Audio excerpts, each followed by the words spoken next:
سلف صالحین رحمہم اللہ وہ قرآن مجید کا کون سا حصہ وہ پڑھا کرتے تھے، کتنا قرآن روزانہ کی بنیاد پہ پڑھا کرتے تھے؟ جمہور اسلاف کا عمل یہ ملتا ہے کہ وہ قرآن مجید کا 7واں حصہ روزانہ تلاوت کیا کرتے تھے۔ صحابہ، تابعین، تبع تابعین کی اکثریت کا عمل کس چیز پہ تھا کہ وہ قرآن مجید کو ہر 7 دن میں مکمل کیا کرتے تھے، یعنی ایک دن میں قرآن مجید کا 7واں حصہ پڑھا کرتے تھے۔ اس کے لیے اس کی صورت وہ یہ بناتے تھے،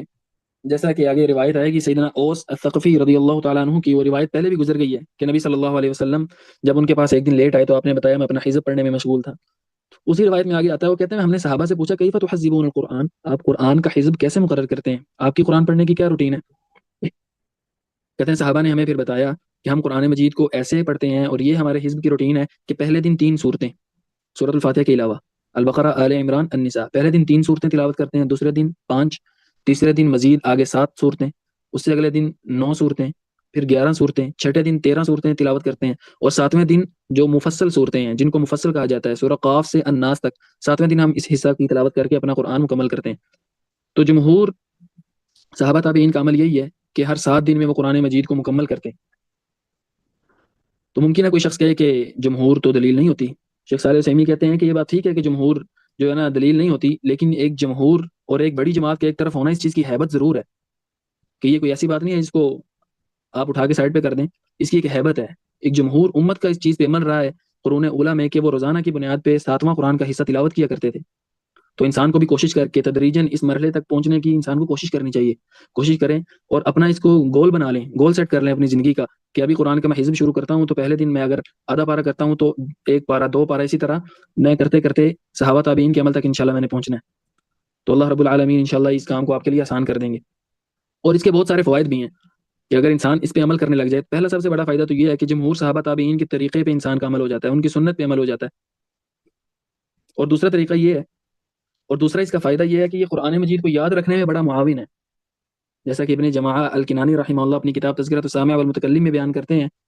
کہتے ہیں یہ بات کہی جاتی تھی کہ جو بندہ ہر 7 دن میں قرآن مجید مکمل کرتا ہے وہ کبھی بھولے گا نہیں۔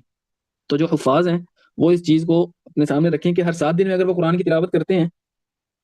تو بہت کم ایسا ہوگا کہ وہ پھر قرآن مجید کو بھول جائیں۔ اور اس کا تیسرا بڑا فائدہ یہ ہے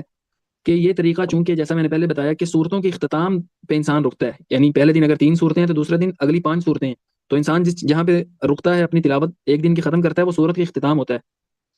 قرآن مجید کی تلاوت کے آداب میں سے ایک ادب علماء نے یہ بیان کیا ہے کہ جب آپ قرآن مجید کی تلاوت کرتے کرتے کسی جگہ پہ آپ نے رکنا ہو تو کسی ایسی جگہ پہ آپ رکیں جہاں پہ قرآن مجید کا معنی مکمل ہو رہا ہو، ایسا نہ ہو کہ ما قبل کلام کا معنی ما بعد کے ساتھ جڑ رہا ہو اور آپ درمیان میں بات کو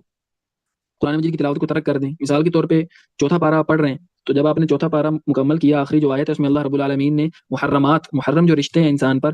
ان کا ذکر کیا، تو انسان چوتھے پارے کے اختتام پہ اگر رک جائے تو کیا ہوتا ہے، 5ویں پارے کی جو پہلی آیت ہے اس میں بھی اللہ رب العالمین نے محرم جو ہیں رشتے ان کا ذکر کیا ہے، تو بات مکمل نہیں ہوتی، انسان درمیان میں ہی بات کو ترک کر کے اپنی راہ لیتا ہے۔ تو جب انسان اس طریقے پہ عمل کرنے لگ جائے کہ صورتوں کے اختتام پہ انسان وقف کرے اور وہاں پہ رکے، روزانہ کی تلاوت وہاں پہ ختم کرے جہاں صورت ختم ہو رہی ہے، تو اس کے ساتھ اس ادب پہ بھی عمل ہو جاتا ہے۔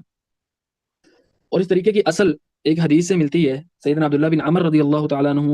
عنہ بہت زیادہ عبادت گزار تھے، پچھلے دروس میں بھی یہ بات گزری ہے۔ تو ان کے گھر والوں نے نبی صلی اللہ علیہ وسلم کے سامنے یہ مسئلہ رکھا کہ وہ بعض حقوق گھرداری کے بھی پورے نہیں کر پاتے، اپنی عبادت میں اس قدر مشغول ہو جاتے ہیں۔ تو نبی صلی اللہ علیہ وسلم نے ان کو کیا کہا تھا، فقرأه في كل 7 ولا تزد على ذلك، 7 دن میں قرآن تلاوت کر لو، اس سے زیادہ نہ کرو، اس سے پہلے مکمل نہ کرو۔ تو یہ نبی صلی اللہ علیہ وسلم کی نصیحت پہ بھی عمل ہوتا ہے اگر انسان اس طریقے پہ عمل کر لے۔